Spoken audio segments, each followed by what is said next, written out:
Bonjour à tous. Aujourd'hui nous allons parler de différents poèmes ayant pour thème un oiseau, et provenant tous de siècles différents.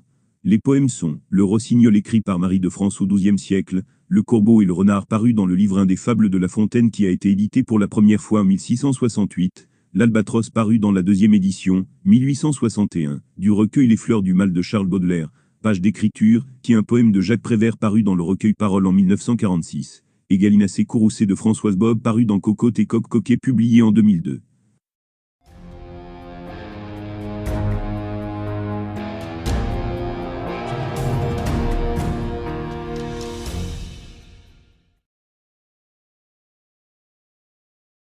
Je vous rapporterai une autre aventure, dont les Bretons ont fait un lait, ils le nomment dans leur langue lostique, les François par cette raison, l'appellent Rossignol, et les Anglois Nightingale.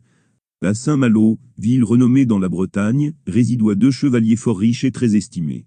La bonté de leur caractère étoit tellement connue, que le nom de la ville où ils demeuraient étoit devenu célèbre. L'un d'eux avoit épousé une jeune femme sage, aimable, et spirituelle. Elle émoit seulement la parure, et par le goût qu'elle apportoit dans ses ajustements, elle donnoit le ton à toutes les dames de son rang. L'autre étoit, un bachelier fort estimé de ses confrères. Il se distinguoit particulièrement par sa prouesse, sa courtoisie et sa grande valeur. Il vivoit très honorablement, recevoit bien et faisoit beaucoup de cadeaux. Le bachelier devint éperdument amoureux de la femme du chevalier, à force de prières et de supplications, et surtout à cause des louanges qu'elle en entendoit faire, peut-être aussi à cause de la proximité de leur demeure. La dame partagea bientôt les feux dont brûloit son amant. Par la retenue qu'ils apportèrent dans leur liaison, personne ne s'aperçut de leur intelligence. Cela étoit d'autant plus aisé aux deux personnages, que leurs habitations se touchoient, et qu'elles n'étoient séparées, que par un haut mur noirci de vétusté. De la fenêtre de sa chambre à coucher la dame pouvoit s'entretenir avec son ami. Ils avoient même la facilité de se jeter l'un à l'autre ce qu'ils vouloient. La seule chose qui leur manquoit étoit de ne pouvoir pas se trouver ensemble, car la dame était étroitement gardée. Quand le bachelier étoit à la ville, il trouvoit facilement le moyen d'entretenir sa belle, soit de jour, soit de nuit. Au surplus ils ne pouvoient s'empêcher l'un et l'autre de venir à la croisée, pour jouir seulement du plaisir de se voir. Il s'émoit depuis longtemps, lorsque pendant la saison charmante, où les bois et les prés se couvrent de verdure, où les arbres des vergers sont en fleurs, les oiseaux font entendre les chants les plus agréables, et célèbrent leurs amours, les deux amants deviennent encore plus épris qu'ils ne l'étoient. La nuit, dès que la lune faisoit apercevoir ses rayons, et que son mari se livroit au sommeil, la dame se relevoit sans bruit, semble au poids de son manteau et venoit s'établir à la fenêtre, pour parler à son ami, qu'elle savoit y rencontrer. Ils passoient la nuit à parler ensemble, c'est toi le seul plaisir, qu'ils pouvoient se procurer. La dame se le voit si souvent, ses absences étoient si prolongées, qu'à la fin, le mari se fâcha contre sa femme, et lui demanda plusieurs fois avec colère, quel motif elle avait pour en agir ainsi, où est la loi. Seigneur, dit-elle, il n'est pas de plus grand plaisir pour moi que d'entendre chanter le rossignol, c'est pour cela que je me lève sans bruit la plupart des nuits. Je ne puis vous exprimer ce que je ressens du moment où il vient à se faire entendre. Dès lors il m'est impossible de pouvoir fermer les yeux et de dormir. En écoutant ce discours, le mari se met à rire de colère et de pitié. Il lui vient à l'idée de s'emparer de l'oiseau chanteur. Il ordonne en conséquence à ses valets de faire des engins, des filets, puis de les placer dans le verger. Il n'y eut aucun arbre, qui ne fût enduit de glu, ou qui ne cachât quelques pièges. Aussi le rossignol fut-il bientôt pris. Les valets l'apportèrent tout vivant à leur maître, qui fut enchanté de l'avoir en sa possession. Il se rend de suite auprès de sa femme. « Où êtes-vous, madame ?» lui dit-il, « j'ai à vous parler. » « Eh bien, cet oiseau qui troubloit votre sommeil ne l'interrompra pas davantage, vous pouvez maintenant dormir en paix, car je l'ai pris avec de la glu. » Je laisse à penser quel fut le courroux de la dame en apprenant cette nouvelle. Elle prie son mari de lui remettre le rossignol. Le chevalier, outré de jalousie, tue le pauvre oiseau, et chose très vilaine, il lui arrache la tête et jette son corps ensanglanté sur les genoux de sa femme, dont la robe fut tachée sur la poitrine. Aussitôt il sortit de l'appartement. La dame ramasse le corps du rossignol, elle verse des larmes et maudit de tout son cœur les misérables qui avoient fait les engins et les lacs. Ah, malheureuse, quelle est mon infortune, je ne pourrai désormais me lever la nuit ni aller me mettre à la fenêtre, où j'avais coutume de voir mon ami. Je n'en puis douter, il va penser sans doute que je ne l'aime plus, je ne sais à qui me confier, et à qui demander conseil. Eh bien, je vais lui envoyer le rossignol, et l'instruire de ce qui vient de se passer. La dame enveloppe le corps du malheureux oiseau, dans un grand morceau de taffetas brodé en or, sur lequel elle avoit représenté et décrit l'aventure. Elle appelle un de ses gens et l'envoie chez son ami. Le valet remplit sa mission, il se rend auprès du chevalier, le salue de la part de sa maîtresse, puis, en lui remettant le rossignol, il lui raconta l'histoire de sa mort. Le bachelier qui étoit fort sensible, fut vivement affecté d'apprendre cette nouvelle. il fit faire un petit vase, non pas de fer ou d'acier, mais d'or fin et enrichi de pierres précieuses, et fermé par un couvercle. Il y enferma le corps de l'oiseau, puis ensuite il fit sceller le vase qu'il porta toujours sur lui. Cette aventure qui ne pouvait longtemps rester ignorée, fut bientôt répandue dans tout le pays. Les Bretons en firent un lait auquel ils donnèrent le nom du lostic. Maître Corbeau, sur un arbre perché, tenait en son bec un fromage. Maître Renard, par l'odeur alléchée, lui tint à peu près ce langage, et « Bonjour, monsieur du Corbeau. Que vous êtes joli, que vous me semblez beau. Sans mentir, si votre ramage se rapporte à votre plumage, vous êtes le phénix des hôtes de ces bois. » À ces mots, le Corbeau ne se sent pas de joie, et pour montrer sa belle voix, il ouvre un large bec, laisse tomber sa proie. Le renard s'en saisit, et dit, « Mon bon monsieur, apprenez que tout flatteur vit aux dépens de celui qui l'écoute. Cette leçon vaut bien un fromage, sans doute. » Le Corbeau honteux et confus, jura, mais un peu tard, qu'on ne l'y prendrait plus. Souvent, pour s'amuser, les hommes d'équipage, prenant des albatros, vastes oiseaux des mers, qui suivent, indolents compagnons de voyage, le navire glissant sur les gouffres amers. À peine les ont-ils déposés sur les planches, que ces rois de l'azur, maladroits et honteux, laissant piteusement leurs grandes ailes blanches, comme des avirons traînés à côté d'eux. Ce voyageur ailé, comme il est gauche et veule. Lui, naguère si beau, qu'il est comique et laid. L'un agace son bec avec un brûle-gueule, l'autre mime, en boitant, l'infirme qui volait. Le poète est semblable au prince des nuées, qui hante la tempête, et se rit de l'archer. Exilé sur le sol au milieu des huées, ses ailes de géant l'empêchent de marcher. 2 et 2 4, 4 et 4 8, 8 et 8 font 16, répétez, dit le maître, 2 et 2 4, 4 et 4 8, 8 et 8 font 16, mais voilà l'oiseau lyre, qui passe dans le ciel, l'enfant le voit, l'enfant l'entend, l'enfant l'appelle, sauve-moi, joue avec moi, oiseau. Alors l'oiseau descend, et joue avec l'enfant, 2 et 2 4, répétez, dit le maître, et l'enfant joue, l'oiseau joue avec lui, 4 et 4 8, 8 et 8 font 16, et 16 et 16, qu'est-ce qu'ils font? Ils ne font rien 16 et 16, et surtout pas 32, de toute façon, et ils s'en vont. Et l'enfant a caché l'oiseau, dans son pupitre, et tous les enfants, entendant sa chanson, et tous les enfants, entendant la musique, et 8 à leur tour s'en vont, et 4 et 2, à leur tour fichent le camp, et 1, ne font ni une ni deux, 1 à 1 s'en vont également.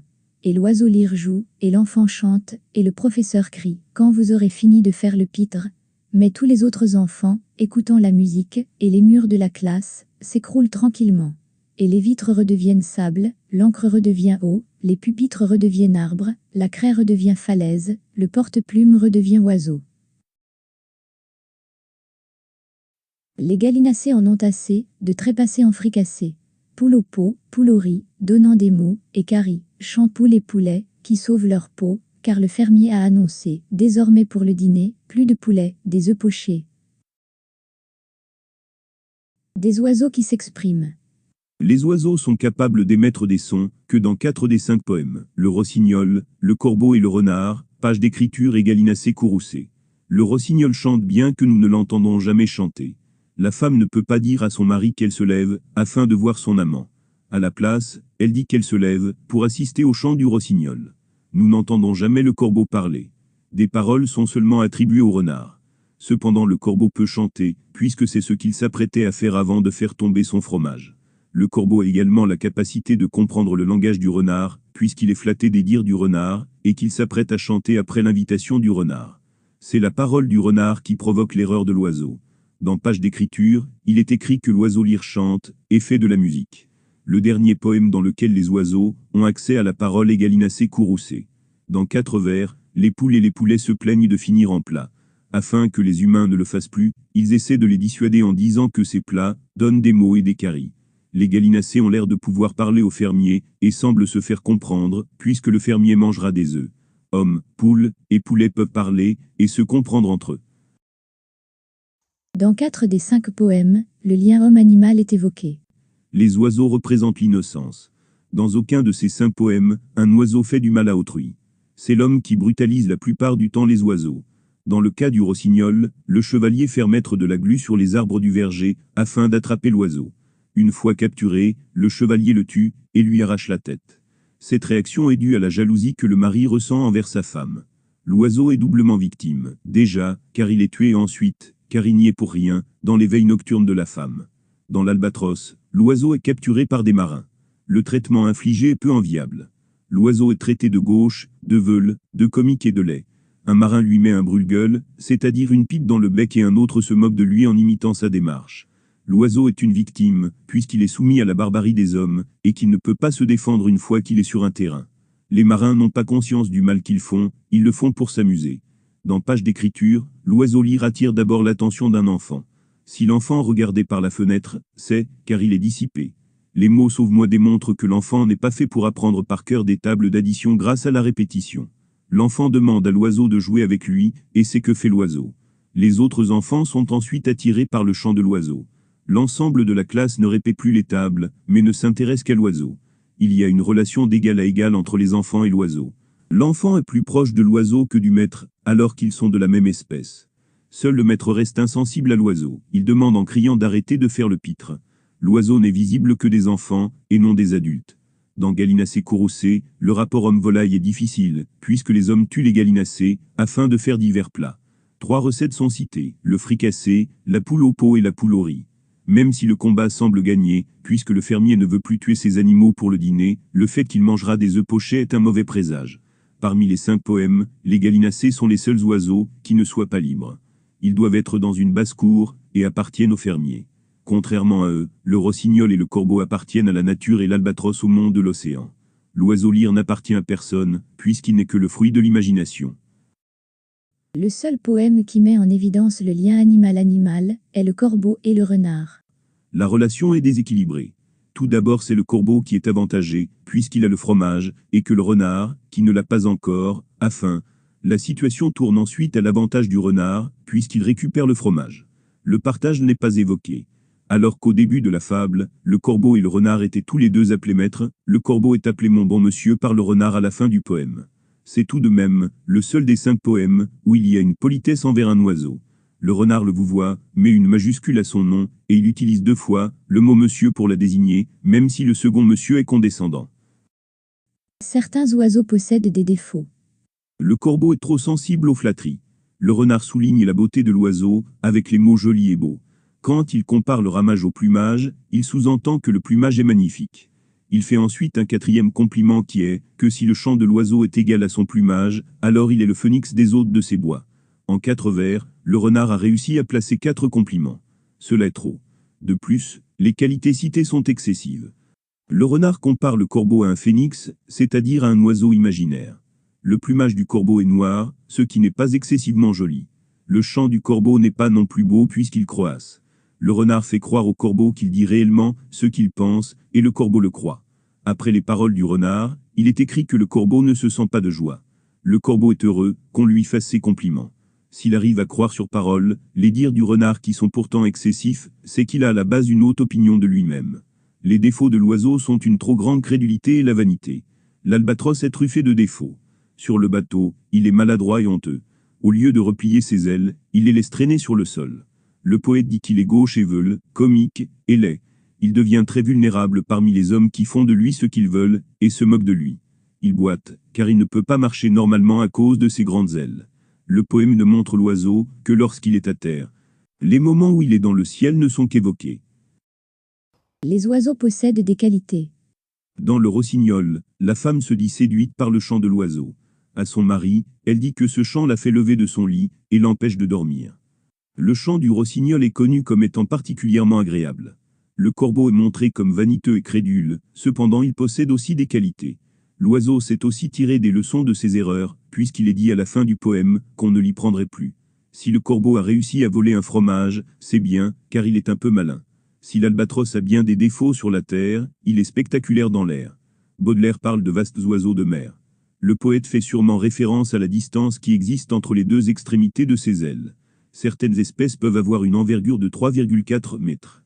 Plus loin, Baudelaire le qualifie de beau et de prince des nuées. Même s'il empêche le professeur de faire son cours, l'oiseau lyre possède des qualités. Il est capable de faire oublier à l'enfant ce qui le torture tant. Son chant enchante les enfants. Le vrai oiseau lyre est capable de reproduire des sons de l'environnement naturel, mais aussi humain. Sa présence permet de détruire les murs et tout ce qui constitue une salle de classe et de renouveler son lien avec la nature. Dans Gallinacé Courroucé, les poules et les poulets sont capables d'avoir ensemble des revendications. Leur unité permet de se faire entendre du fermier, qui pour le dîner, mangera des œufs.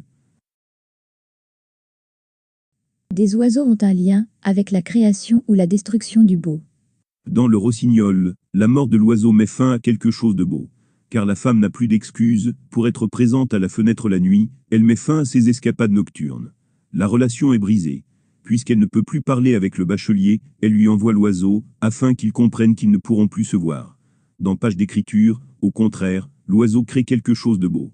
Il permet à un élève d'échapper à un cours qui l'ennuie. Il le sauve en descendant du ciel, et en jouant avec l'enfant. Il sauve également les enfants qui se distraient bien vite, ce qui signifie qu'ils sont eux aussi peu intéressés par le cours. La destruction de l'école permet de mettre fin au lieu de barbarie, et de retourner à un état naturel, où l'on ne force pas les petits garçons à apprendre par cœur la table des additions. L'oiseau existe par-delà la mort. Dans le Rossignol, l'oiseau est mort, tué par un mari jaloux. Cependant, le bachelier le met dans une urne qu'il referme. Ceci confère à l'oiseau le statut d'immortalité. En agissant ainsi, et en emportant le vase partout où il va, le bachelier garde son amour vivant. La survie de cet amour passe également par l'histoire transmise par bouche à oreille et par l'écriture. Dans Page d'écriture, l'oiseau lyre n'existe pas réellement. Il ne prend vie que dans l'imagination des enfants. Il est donc immortel. Dans Gallinacé Courroucé, les oiseaux savent qu'ils sont habituellement mangés par le fermier. Ils ne sont pas immortels, ils servent un temps lors des repas, puis ils disparaissent. Les oiseaux sont empreints de fragilité. Dans le Rossignol, la créature semble fragile. Un homme en un tour de main parvient à lui arracher la tête. On a enlevé la vie à l'oiseau. Dans l'Albatros, l'oiseau semble facile à attraper, puisque les marins le capturent souvent. Les hommes s'amusent de lui. L'oiseau ne peut pas se défendre, et ne peut pas se déplacer normalement à cause de ses ailes. Le combat est inégal. Plusieurs hommes sont contre un seul oiseau. Dans cette scène, les marins n'existent que par leur cruauté. L'Albatros subit aussi bien une chute du ciel et d'honneur. Seul le poète peut voir les qualités de l'oiseau, et non les marins. En allant sur le bateau, il devient laid, tout comme les marins. De manière générale, dès que l'oiseau est posé sur le sol, ou sur une branche, il devient une potentielle victime. C'est le cas dans l'Albatros. C'est aussi le cas du rossignol qui est capturé après s'être reposé sur une branche. C'est le cas du corbeau qui était sur une branche au moment de la rencontre avec le renard. C'est aussi le cas des poules, qui doivent se trouver dans une basse-cour, et donc à la merci du fermier. Le corbeau est sensible au mensonge du renard. Le renard est un bon orateur. Il qualifie de beau un oiseau qui ne l'est pas spécialement. Cependant le corbeau le pense, et c'est ce qui compte. Alors qu'il ressentait de la joie au vers 10, il devient honteux, et confus dans l'avant-dernier vers. Pour le renard, c'est le contraire. Au début de l'histoire, il avait faim, et à la fin de la fable, il se permet d'être taquin, et de faire une leçon de morale au corbeau. Le bonheur des uns fait le malheur des autres, il n'y a pas de juste milieu. Dans Page d'écriture, l'existence de l'oiseau lyre ne tient qu'à l'imagination des enfants. Le vrai oiseau lyre se trouve en Australie, et non en France, où se déroule peut-être le cours d'arithmétique. De plus, cet oiseau vole rarement. Quand les élèves seront adultes, auront-ils cette même imagination? Ne deviendront-ils pas froids et rigoureux, comme le maître? Dans Gallinacé Courroucé, les poules et les poulets sont à la merci du fermier, et de sa faim. On a enlevé les œufs aux poules, ce qui signifie que l'on met fin à leur possible progéniture. L'humanisation des humanisations. Les marins tentent d'humaniser l'Albatros. Ils lui donnent une pipe, et le font fumer comme un humain le ferait. S'ils se moquent de sa démarche, c'est bien parce qu'ils pensent qu'en tant qu'être humain, l'oiseau ne devrait pas marcher comme ça. S'ils considéraient l'oiseau comme un oiseau, ils comprendraient que l'oiseau ne peut pas avoir la même démarche qu'un homme, et ils ne se moqueraient pas de lui. Rendre l'oiseau sensible aux moqueries des marins revient à l'humaniser. La forme structurée du poème donne l'impression de rigueur, dont font preuve les hommes. Avec l'oiseau lyre, nous avons au contraire une déshumanisation. Le maître représente l'humain. Il n'a pas gagné son autorité, il est autoritaire, car son métier le lui permet. Au début du poème, le maître ne fait que répéter le mot répété. Cette récurrence de sa part et cette récurrence voulue chez les autres, fait de lui un homme. Le fait qu'il maîtrise les mathématiques le distance de la nature. Il évolue dans un décor créé par l'homme. Par exemple, nous avons les murs, les pupitres, les craies, etc. L'oiseau vient casser ce monde humanisé, afin de laisser la nature reprendre ses droits. L'oiseau détourne les enfants du savoir qui aurait fait d'eux des humains et les remet à leur état initial. Au fur et à mesure, les tables d'addition n'ont plus de sens. dans les strophes des opérations répétées par les élèves, les derniers vers comportent l'opération 8 et 8 font 16. C'est la première opération à être détruite, puisqu'elle ne fait plus 32. Suivent le délitement des opérations 4 et 4 8 et 2 4. L'oiseau est parvenu à casser le rythme des répétitions. Alors que les élèves obéissaient à leur professeur, le professeur n'a plus d'autorité sur eux. Puisqu'il ne peut plus les contraindre à faire quelque chose, il crie, mais cela n'a aucun impact. Les enfants font ce qui leur plaît, c'est-à-dire écouter la musique de l'oiseau lire. La destruction de l'école est le point final du retour aux sources. La forme libre du poème participe à un sentiment de libération et d'harmonie avec la nature.